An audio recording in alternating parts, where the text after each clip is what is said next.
Hi, I'm David with EV World News. We talk about electric vehicles, green energy, and the stock markets. I'm in studio today with our engineer, Mike Herzog. How's it going, Mike? I'm doing all right, David. Crazy week, crazy month, but it's getting there. Yeah, well, the news lately has been kind of That's wild, and that's a lot we're of going it. to I talk mean, it about is nuts. some of what's been going on, and a lot of this ties together. So today, for topics, I've got why Tesla and Rivian stocks went in opposite directions today. We'll mention a little bit about Lucid as well. Let's see where a report from Recurrent on used electric car prices and market report. We're going to talk a little bit about the Department of Energy and their $1.7 billion they're investing.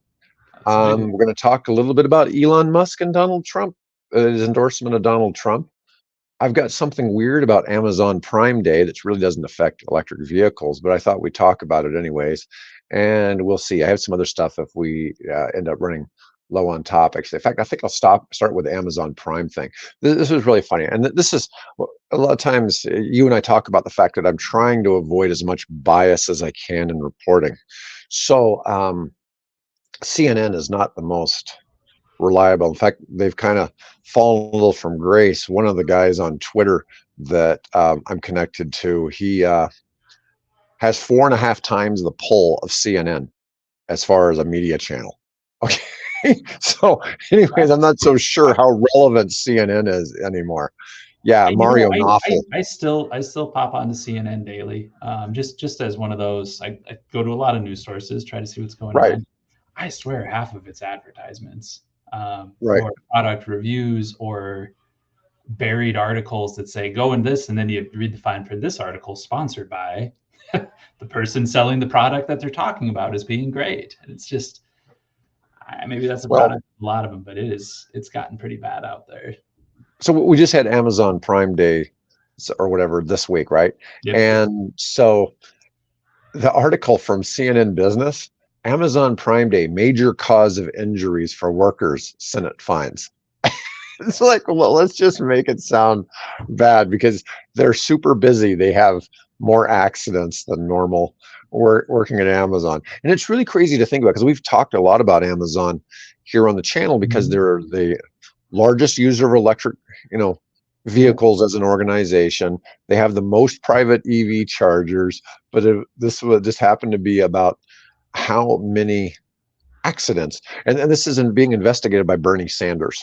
I mean, stats are so easy to be misleading in what it looks like. And I mean, I think any logical person could step into that and say, well, when you're busier and you have more employees on site and you have more moving product and I mean, yes, if all of your delivery vehicles are on the road that day, uh, I think the short answer is yes. I mean, it's going to be. And is it a baby, jump and oh my gosh, or is it truly like, holy cow, that's worse than the rest of the year combined, or something that's actually newsworthy, or is it just, well, yeah, you have more people active, so just by proportion and percentage, it's going to happen.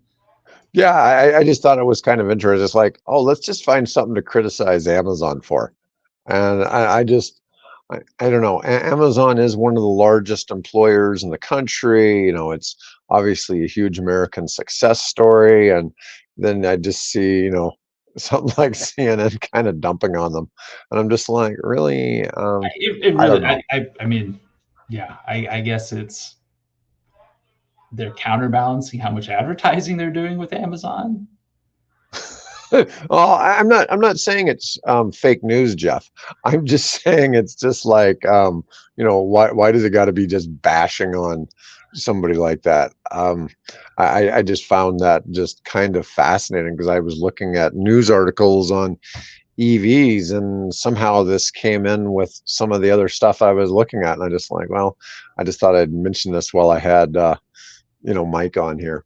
But anyways, we're going to go ahead and jump in on the $1.7 billion bet on American-made EVs, explained by Jennifer Granholm. Now, this is something that kind of ties in with some of the other stuff we're going to discuss today. So, anyways, The auto is classically American. And you hear me say on the show all the time, we have to protect the big three. Okay. They're so entrenched, and it's not just the big three, it's all these companies that make parts for them, whatever we can do to protect those jobs and keep industry in the United States. Well, in the United States, all all the automakers other than Tesla are way behind in the EV space. And I think we've seen some pretty cool things like Chevy with the Equinox, bringing back the Bolt. They've got the Silverado, they've got the Hummer. Although I don't think the Hummer really serves any real legit purpose in the EV space. But it's It's cool. There's somebody who drives one in the office I work at, and it's cool. oh yeah, there's no Oh yeah, question. it's big and it's neat, and it draws your attention. And yeah, they're more than happy to talk about it. Like, oh yeah, yeah, it's great. I It's don't know cool. how often they get to crab Cool. walk. The crab walk feature looks pretty damn cool Yeah. because I've not seen another vehicle with that feature. But we talk about all the time that 205 kilowatt hour battery pack and how it only gets like 1.5 miles per kilowatt hour. It's the least efficient EV on the road as far as a passenger vehicle. Hmm. But yeah, it sure does look cool. There's no question that it's got the cool factor. But anyways, what's happening is the Department of Energy is going to supply money to convert 11 auto manufacturing facilities that have either been shut down or at risk of shutting down to make EVs and supplies for the US EV industry for the big three. And this is going to be in 8 states: Georgia, Indiana, Illinois, Maryland, Michigan, Ohio, Pennsylvania, and Virginia. They say it'll create 2,900 new jobs, ensure more than 15,000 union workers are able to keep their current jobs. That's a pretty cool thing, I think. General Motors will get 500 million for one of its plants in Lansing, Michigan, and Fiat Chrysler about 600 million total for two of its facilities. And I think this is something necessary the government has to do.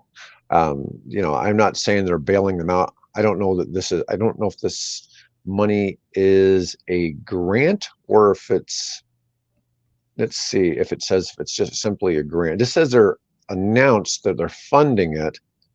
I don't know if they're going to have to pay it back.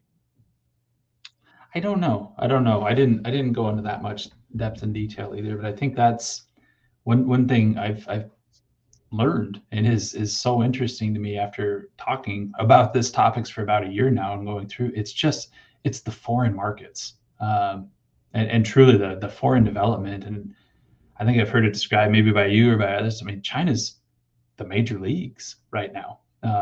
Southeast Asia's major leagues in EV products and development and how it looks, and we have to keep up. I mean, I think these are necessary steps if we want to maintain this industry, which has been critically important for so many states and so many communities for 100 plus years. Yeah, I don't mind seeing that either of looking to the future and saying this is where the market is going. Um, but it's really good. Yeah. And anyways, Jeff, so yes, we are about positive info about EVs. We definitely are in the business of promoting the electric vehicle industry, but we try to do it, as I tell Mike all the time, we're trying to do it without bias. Everybody does love to hate on EVs, and that gets a little old because they're really the biggest downside to an EV is their lack of ability to tow a trailer or a boat. Okay. So it's not that they won't tow it. You can tow it really big weight with an EV. It really cuts the You can range watch down the significally. I'd Yeah. say the And it equivalent of does it in a your gas, gas it tank does it in a meter gas or truck whatever. But too. yeah. It does it in a gas truck too. The difference is, that charging speed is a little better when you're towing, and it's hard to get to a charging station when you're towing. Mhm. You have to pretty much unhook the trailer to be able to go charge. So that's the only situation where they're really not better, other than if you live in an apartment that doesn't have adequate charging facilities. So Dedicated that's an charging, issue too. dedicated parking spots. Yeah, that's a tough spot for them too, which is a huge issue in the industry right now. And you Right. can see it. A lot of cities, a lot of communities putting those things out specifically of what's the plan? What's the plan for multifamily housing? Because it's 80% of charging is done at home. So if you don't have a dedicated parking spot or a plan around that, it makes it inaccessible to a big chunk of the population right now, which people are working on. People are trying to figure those things out, which is a great thing. One of the things, one of our next topics is about used electrical car prices. And part of, I think you're going to see EV prices come down even more because Tesla is about to release a Model 3 rear wheel drive long range. So currently all their long range cars are all-wheel drive. All-wheel They're drive, going to they're going to provide, so they've already done this with the Model Y in Europe. So the Model Y rear wheel drive they released in Europe not only is about $5,000 cheaper than the all-wheel drive, it actually gets about another 10 or 15 miles of range. So they're going to release a rear wheel drive here in the United States that's going to both be eligible for the full $7,500 tax credit, and it is going to have this extremely long range. Now, where we're at, if you lived in Nebraska, I'd tell you to get one with all-wheel drive. Okay, or if you were further north than us anymore. I mean, yeah, you need it. Yeah, to get around in the winter, or you're just going to stay at home on snow days. Okay, so it's not anything against Tesla. This applies to gas cars too. You need something, at least one vehicle in your house that has all-wheel drive or four-wheel drive when you live in this part of the country, in my opinion. If you are worried at all about ever leaving your house in the snow season, yeah. But anyways, this investment's good because I like to see the government doing things that's going to be able to protect and insulate the big three. And so I think this is a plus. The negative to this is it only benefited. So we see Tesla getting ignored by the Biden administration. And what's interesting is Musk promoted both Hillary and Biden, voted for both, and he really kind of feels like he's been crapped on by those administrations because they never want to acknowledge that he's there. Now, on the flip side, for Tesla, they own a whole lot of they don't have separate companies, but they manufacture a lot of their own goods, their body, all those things. I mean, the presses, all of that, so there's not somebody else providing this like you have with your Mopar and your Bosch and all these other companies, Delco, that are providing parts to the big three on a regular basis. So anyways, I find that, and I brought that one up because next we're going to go into discussion, and this is also one from CNN, but Elon Musk, is going all in on Donald Trump. Well, so the Biden administration has basically dumped on Musk. You know, they don't seem to really want to support what he's doing, and even though he's the leader in the world in electric vehicles, and they want electric vehicles, so it has always seemed kind of, strange to see that. We've talked about it a lot. So many graphs we've put up here. It's EV sales plummeting. This excludes Tesla. Right. Oh, but for the first time this last quarter, it's the opposite. So now the stories are Tesla sales are plummeting because they went from 51% of U.S. car sales to 49.7. It's the first time they've ever been less than half, and it's because, we hit an all-time record in the U.S. in the last quarter for EV sales. Yeah, so I thought that was great. There's just so many new cars hitting the market. You look at that. We were talking yesterday about the new Chevy Equinox. It's coming out for the 25 model, but that's not that far away. It's only a couple months out. But that's the cheapest one is going to be something like $27,500 after the tax credit. Is that one all electric, or is it? It's all electric. It's all electric. Yeah. So I mean, there's some pretty cool things coming that way. You've got Hyundai now has the Kona is like $27,000 without a credit.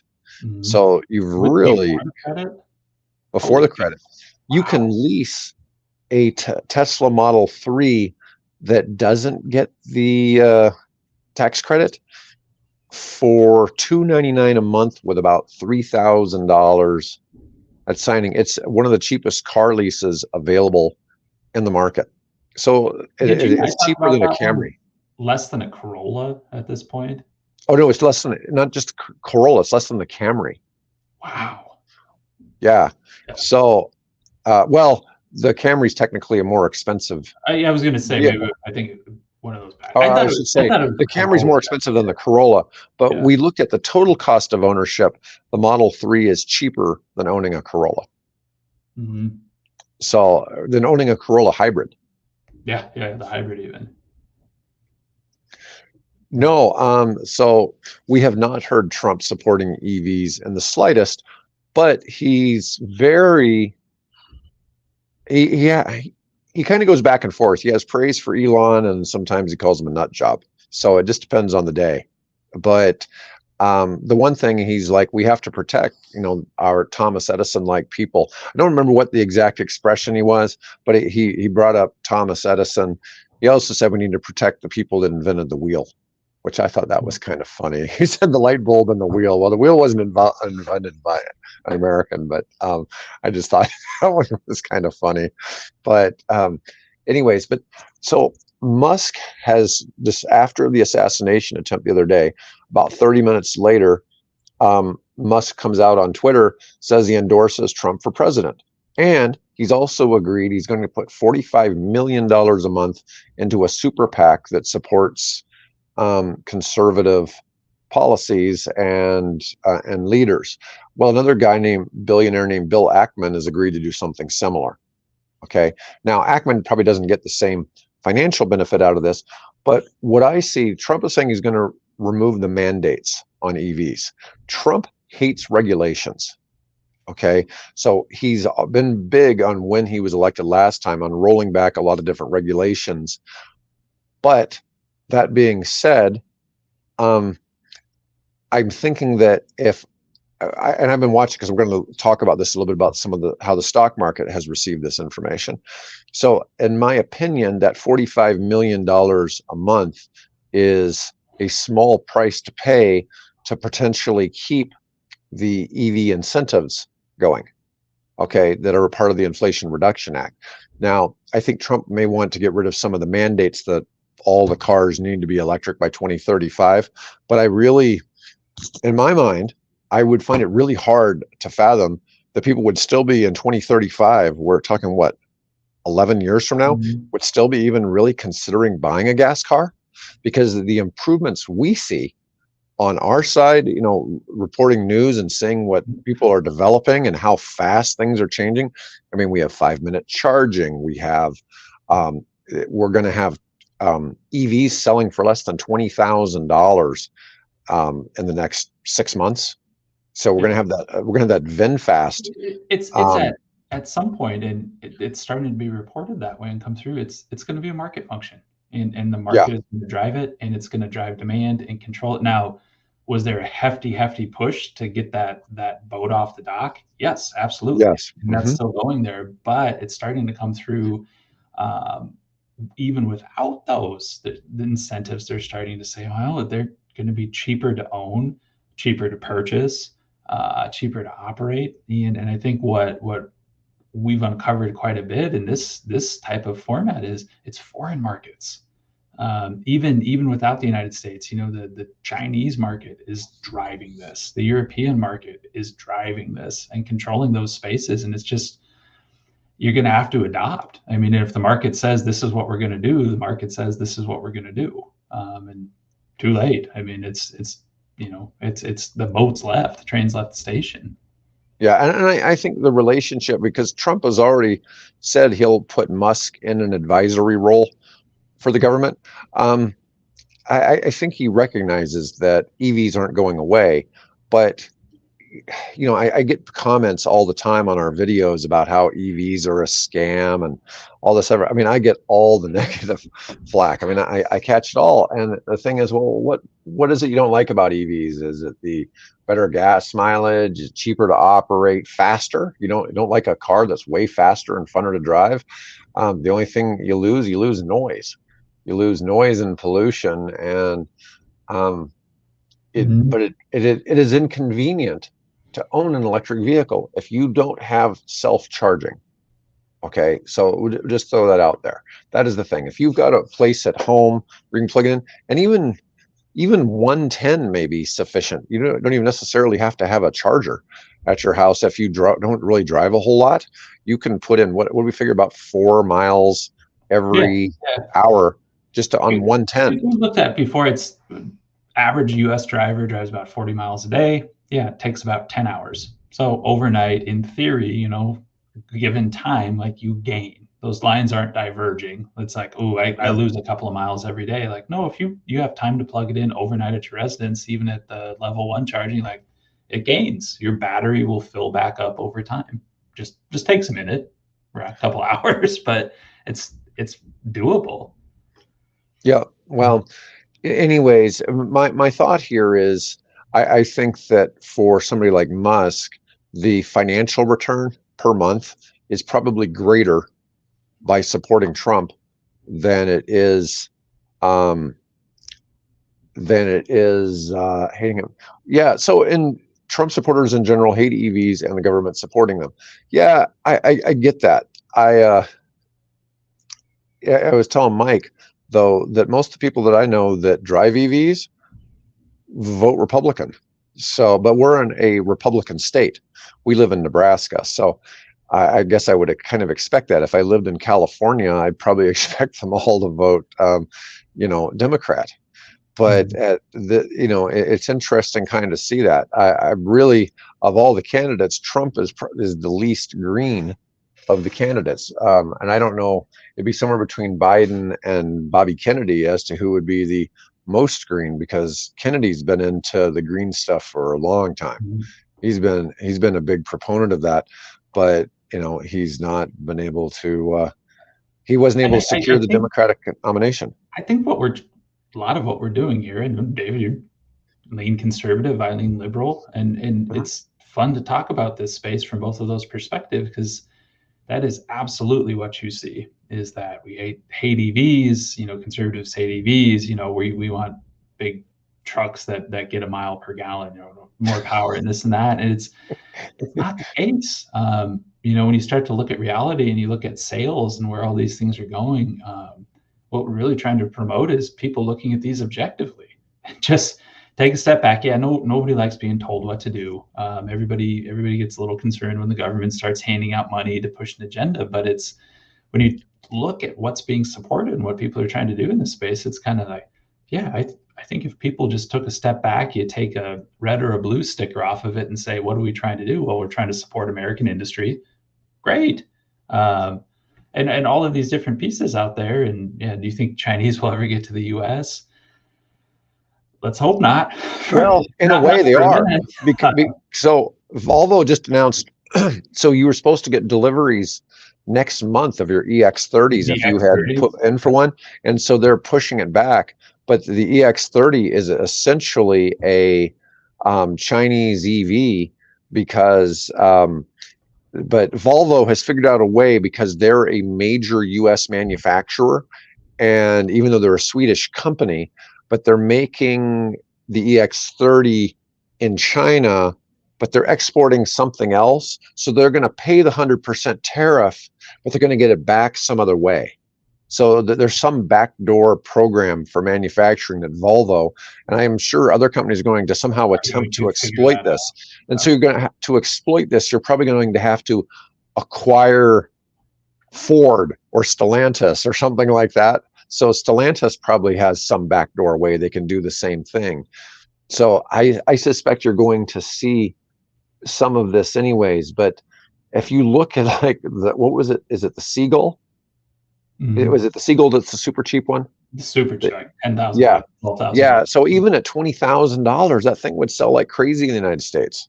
And this is why, so like we're about to see the VinFast VF3, and VinFast is a Vietnamese auto manufacturer, and they're bringing the VF3 looks like a Suzuki Samurai from the 90s, and it's going to be right at 20,000 or less. It's currently being sold in Vietnam for 10,000 US dollars. So it's going to be inexpensive here in the United States, and so you're going to have some opportunities there in cheaper vehicles. Now, I wanted to go from this article, though, about discussing about Musk donations And I have this article. It really comes from Motley Fool, but it's talking about a little bit of what's going on with stocks. Well, ever since the assassination attempt on Saturday, Tesla stock has shot up, Rivian stock really rocketed, and Lucid stock has been going up. And so I think what people are seeing is because of, and I don't know how much of this is the assassination attempt or if it's more the Musk endorsement, because people are looking at it's like, oh, that was a strategy play we didn't expect. That basically is that connection, because I think people are pretty much in the news. It seems like everybody's bailing on Biden. Okay, I think the only hope for the Democrats to win in November is for them to bring back Bobby Kennedy. I think if they brought back Bobby Kennedy, they took Biden off the ballot, put Bobby Kennedy as the Democratic nominee, because he is a Democrat. Okay. I think he beats Trump. Although now with all the new, I don't know if he could. Trump has so much momentum right now. I don't know if that's even possible. It's going to be tough. I agree, and we don't get too deep into politics on this, but as it relates to EVs, which is the tie back into this, I think those levels of announcement, that level of pushback, I think like we just said, the market's the market. I think the market is reading these things and going like, oh, pursuant to those comments earlier about, oh, Trump hates EVs, supporters hate EVs. This is the entry point of saying, no, I don't think so. I think this is going to continue. I think you're going to see this opportunity for job creation. You're going to see this opportunity for American manufacturing again, and just the way it's going to go, and protecting our own interests, which Tesla is American interest. I mean, we want to protect the best-selling car in the world, and the person in the company that invented this industry or revolutionized as it come through. I think that's what the market's going to react to and how it's going to start to change. And Jeff, I do consulting in the EV space, and a little bit because of how I lean politically, I've had Republican congressmen, senators, and governors at events that I've been involved in. So I will say that while you may hear something, so Republican governors do not hate EVs, because the Inflation Reduction Act, which the Republicans did not help, the Republicans did not support at all. Almost all of the money, I think like 90% of it, has gone to manufacturing in red states, and those governors love it. It's creating tens of thousands of jobs. It's ridiculous, So a lot of politics is sort of bipolar. I mean, you hear one thing and people are doing something completely different. And a lot of it is you're trying to appeal to your voter base, saying one thing. I tend to like to look at actions over what people are saying. And that's also something I really noticed a lot with Trump over the years. I don't really care what he says anymore. It's what he ends up doing. And so that's part of it. And I really think Musk sees that he'll get more support out of the Republicans, and because Biden basically just ignores him, and it makes zero sense why when you have somebody who's probably the most significant inventor in modern times, even if he didn't technically invent the things, but the fact that he's putting his money into rocket ships, reusable rocket ships, and electric cars. I mean, electric cars would not be where they are anywhere on the planet if it weren't for Musk. There's been other companies that have done it. You had the EV1 from GM back in the 90s and other stuff. They've been attempted. It's just nothing's gone anywhere. And I think I've said that before. He's not my favorite, and everything. And I do a lot of presenting and teaching on EVs, and I always put it up there and said, love him or hate him, you have to acknowledge. You have to acknowledge what he's done and how he's driven this market and how he's put it forward and created it. I mean, it without that constant promotion to the point of turning people off, but constant in your face promotion, that made the market. I mean, that absolutely made the market. I don't think anybody could argue with that he's turned this to what it is today. No, but on that news, it's so Bill bought in on Rivian at $10, and then it went to $8, and we were telling them, don't go selling your stock. Hold It's not on. going anywhere. And now it's at 1750. Okay. And so the Musk news is benefiting all the EV companies. Mm-hmm. Okay. So it's benefiting all the EV stocks. And I think that's really quite fascinating because you wouldn't have expected that, right?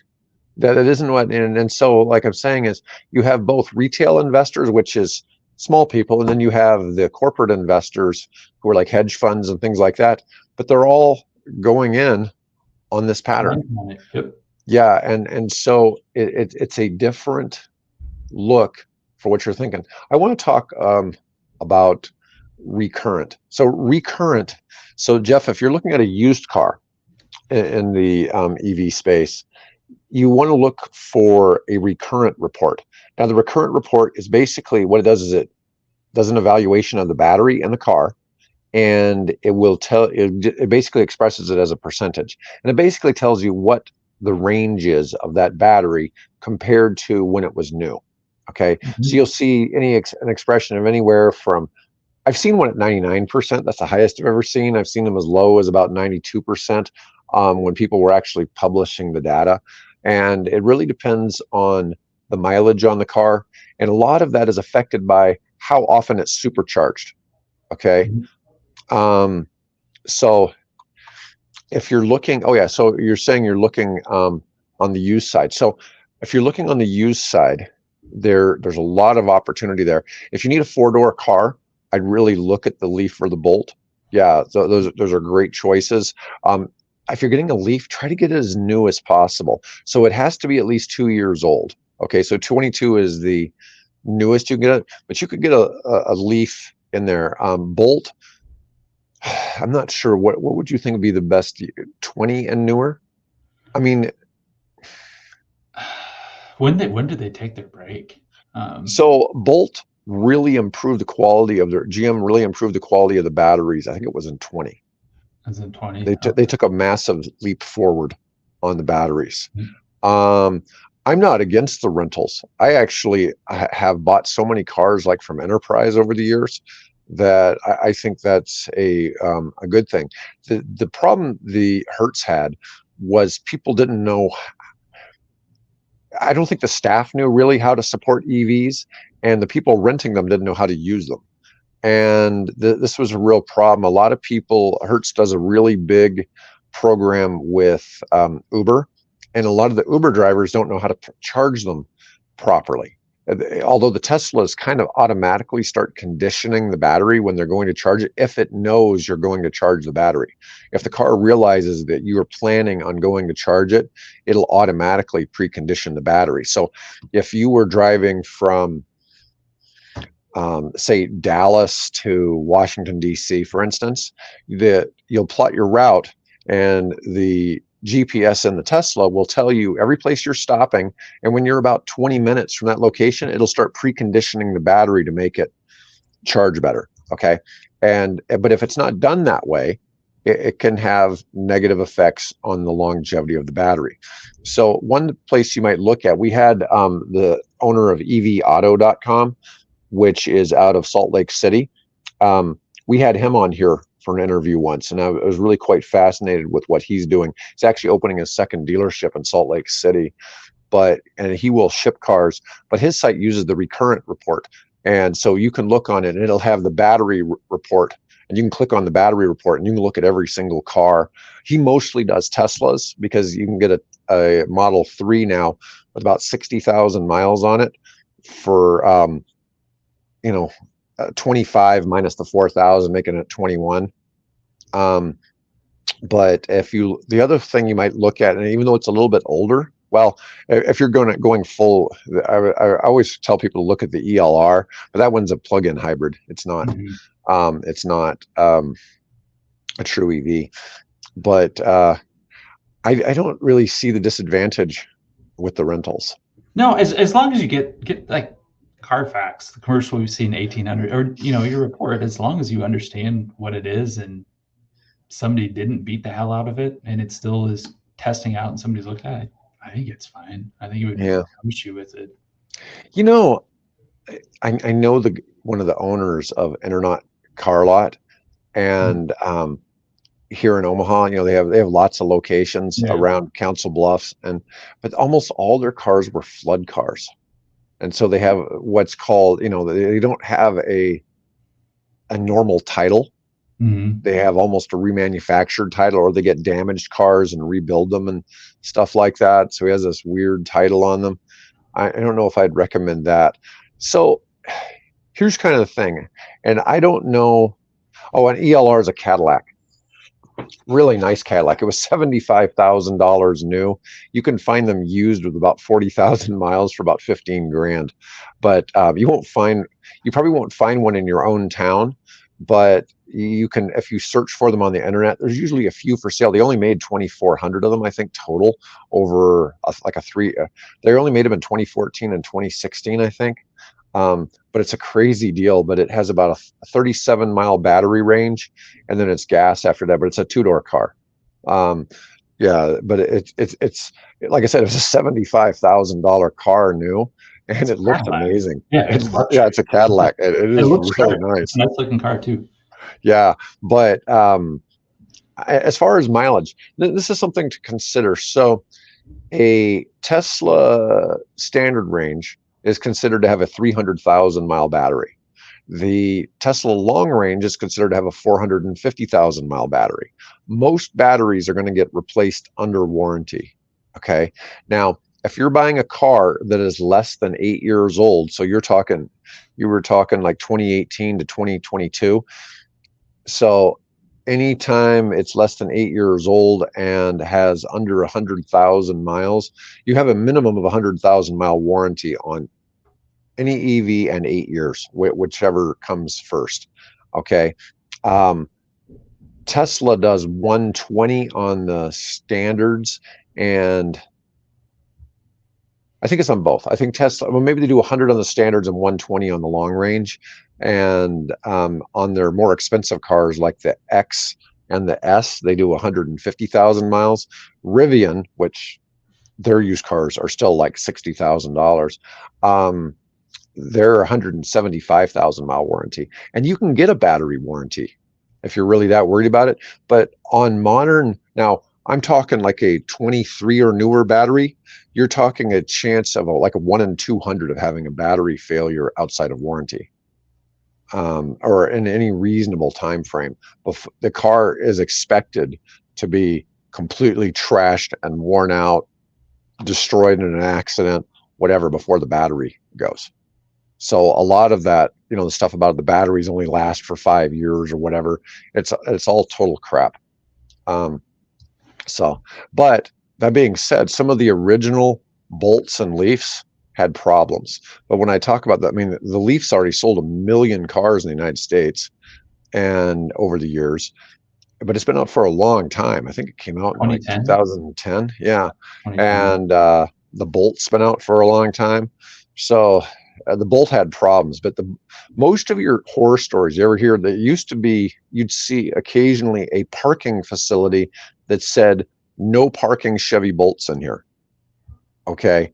So that was that was kind of weird for a while. It was happening here in the US and in the UK, and it was specific to the Bolts. Let me get back. I'm going way off topic. No, but I think that's an important one to note, and it's just a good one to keep dispelling too, of like battery technology has changed, and what goes into these vehicles is not what went in 10 years ago. I mean, you can still see the horror stories of a cheap lithium ion battery, or a cheap battery. You can't take a vape cigarette on an airplane. You're not supposed to, because of battery concerns. Those little kids' toys hoverboards a few years ago, where they would show the batteries spontaneously combust. I mean, that's what a bad battery looks like, and that still is the case in some areas. But generally, and I'd even go farther than generally, almost as a rule, EVs have addressed that issue.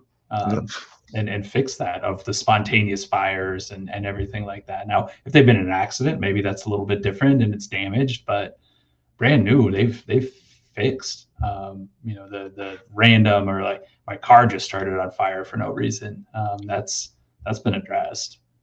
Yeah. So what I was saying earlier about, so I see these articles like e, EVs lose all their resale value. Well, there's a reason for that. One of the reasons is because the next version that comes out is cheaper than the one that came out last year. And so this isn't true in gas cars. In EVs, they keep making cheaper, better versions each year. And so what's happening is it's affecting the prices. And this thing I was talking about with the Tesla Model 3 long range rear wheel drive, it's going to make the used car market for Teslas go down again. Okay, so we're going to see another dip in the Tesla used prices. And when Tesla used prices drop down, that's going to put pressure on all the other used prices because they're considered, that's the top tier electric car. So you're going to see the Teslas and you'll see those Leafs and Bolts continue to go down in price. I just don't see that changing anytime soon. The one good thing is if you're looking for something on the $4,000 tax credit, hardly anybody knows about it. So outside of people who like listen to our show or other EV shows, things like that, most people don't even know that exists. It is one of the least, you don't see car dealers making a big deal about it. So, I mean, I see lots of used car ads that don't even mention the availability of the $4,000 tax credit, which makes me think that maybe either the dealer doesn't know to participate in it or they may just not be aware. I mean, it's really crazy how few know about it, and it's so easy to qualify for. You just have to have made $75,000 or less either last year or this year and have not bought already used a credit, and it has to be at least 2 years old. I mean, it's not a whole lot. Yeah, Doesn't matter where the car was made, nothing. It works out. So here I've got this on the screen on the used EV prices stabilizing, percentage change in price index. Now, I think part of this is I think we've seen that sales of used EVs have started increasing. So I think there's actually starting to be demand for these used EVs, and a lot of it is because of the $4,000 tax credit. I've been kind of watching it to see a Model Y drop into that 25,000 or less. I've seen some Model X's, but the Model X's that have dropped into that $25,000, they're all like 2016 models. I was going to say, I bet they've got some years on them. Yeah, yeah, and one of my friends was talking about getting rid of his 2020X. He's got the unlimited supercharging. He's got full self-driving, but he's got 150. Once you get rid of it, you lose all the perks. Those don't Well, transfer, right? the full self-driving does, but the free charging doesn't. But and the what is it? The whatchamacallit? But he has 150,000 miles on a 4-year-old Tesla. Okay, and he did have to get the battery replaced. Okay, it got replaced under warranty. Okay, but he did have it replaced. And he's also had his wife be in what could have prospectively been a really bad accident in that car. And of course, the Model X doesn't roll over. So they've tried to make them roll over. They don't roll over. And so it's kind of a difficult thing here. But you're seeing here in this graph, it's showing that the prices of all the Teslas have really stabilized. If anything, demand has changed their valuation. But let's see. Oh, this is the cars are showing the 18 volt, the 19 prime, the Bolt 2020 Bolt EV. Oh, by the way, that Cadillac was essentially a Chevy Volt on a much nicer version of the same Chevy Volt. It's the same chassis, same motor and all that, but it's simply a more elegant vehicle. Yeah. So it's a problem. I'm just telling you, if you look at this evauto.com, that might be just at least look at their site. They don't have a lot of non-Teslas for sale though. But they do list. If you go to like Carvana.com, Carvana also lists all of the tax credit cars that are available, and there's a lot of cars there I'd never heard of. There's Mercedes I'd never heard of, but a lot of these are some weird plug-in hybrid. There was one called the Ford Energy or something like that. I've never heard of that. Yeah, yeah. There's a few of them I'd never heard of till I found them on the Carvana website. And what's really weird is I'm trying to help a relative buy a plug-in hybrid SUV. Now, they previously had a bad experience with a Hyundai and really don't want Hyundai. So trying to find a plug-in hybrid SUV used that's not a Hyundai, my options are a Jeep Wrangler or a Uh, Mitsubishi Outlander.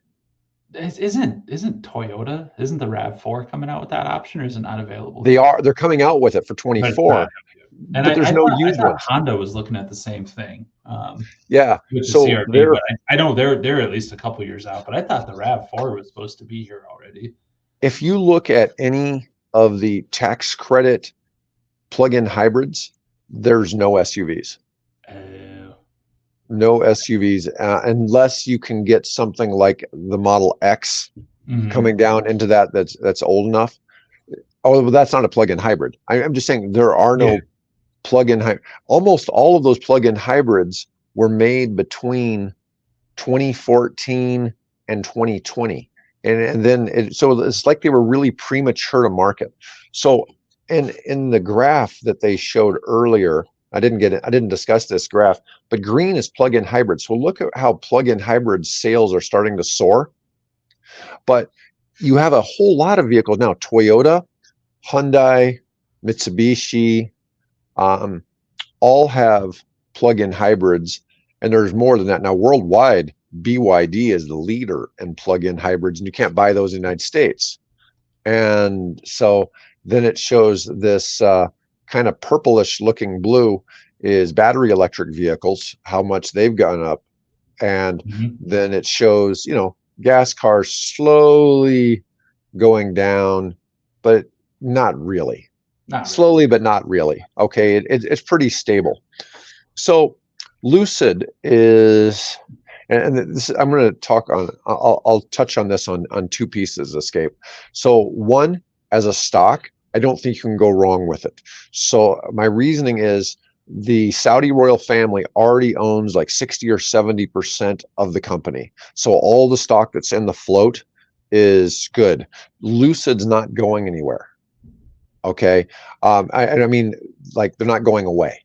Okay. So they're going to start making the Lucids in Saudi Arabia. The Saudis are not going to let that fail. Okay. So I'm just telling you, they are incredibly nice cars. If you can afford that kind of top tier price range, they're really a step up from the Teslas. Okay. They were designed to be competitive with the Mercedes EQS. They weren't designed to be competitive with the Teslas. Could any big player buy Lucid? Well, here's the thing. So even if, so I talk about, when I have Bill on here, we talk about necessary consolidation in the EV space.